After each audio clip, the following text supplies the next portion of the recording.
శబరిమల అయ్యప్ప మహాపాదయాత్ర 21వ రోజు కొనసాగుతోంది. గురుస్వాములు RL Nayak, P Naveen Yadav, S Srikanth, S Sudhakar, Rinku స్వాముల ఆధ్వర్యంలో మహాపాదయాత్ర కొనసాగుతోంది. సికింద్రాబాద్ గణేష్ టెంపుల్ నుండి మొదలై గుంజూరు నుండి బయలుదేరిన స్వాములు సేవగానపల్లి చేరుకున్నారు. అక్కడ క్రాకర్ల స్వగృహ స్వీట్స్ కాకర్ల నవీన్ కుమార్, అరుణ ఏర్పాటు చేసిన భిక్షను స్వీకరించారు. ఇవాళ హోసూరులో బస చేస్తారు స్వాములు. తెలంగాణ, ఆంధ్ర, కర్ణాటక రాష్ట్రాలలో ముగించుకొని తమిళనాడులో అడుగుపెట్టింది అయ్యప్ప భక్త బృందం.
హరిహరపుత్ర శబరిగిరీశ కలియుగ వరద అయ్యప్ప స్వామి ఆశీర్వాదంతో గణేష్ దేవాలయం నుంచి బయలుదేరిన 2024 మహాపదయాత్ర ఆంధ్రప్రదేశ్, తెలంగాణ, కర్ణాటక దాటి తమిళనాడులో 21 డేస్కు ఎంట్రీ అయినాము.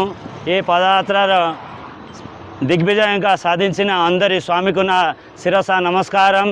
స్వామి గణేష్ టెంపుల్ 6వ తారీఖు బయలుదేరిన మా మహాపాదయాత్ర నేటికి ఈరోజు మేము తమిళనాడు బార్డర్ ఇప్పటి వరకు అయ్యప్ప సహకారం, మా అందరి గురుస్వాముల సహకారం, మా అందరి దాతల సహకారం, మాతో పాటు నడిచి అందరు అయ్యప్పల ఇదితో మేము ఎంతో మంచిగా నడుస్తున్నాం. స్వామి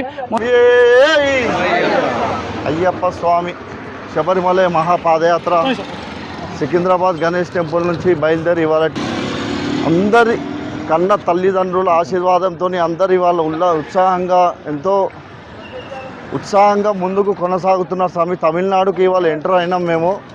ఇంకా నెక్స్ట్ మా చేరేది కేరళనే స్వామి. ఆ అయ్యప్ప స్వామి ఇంకా ఈ తమిళనాడు కూడా ఇట్లనే చల్లగా చూసి ఆయన దీవెనలు అందించి ఇట్లా కొనసాగిస్తాడని కోరుకుంటున్నాం. స్వామి స్వామి స్వామి స్వామి శరణం. స్వామి ఈ మహాపాదయాత్ర ఇప్పటికీ చాలా హ్యాపీగా మూవ్ అవుతుంది స్వామి. ఇక మిగతా 17 రోజులు యాత్ర ఇలాగే కొనసాగాలని ఆ హరిహరపుత్ర అయ్యప్ప స్వామిని వేడుకుంటూ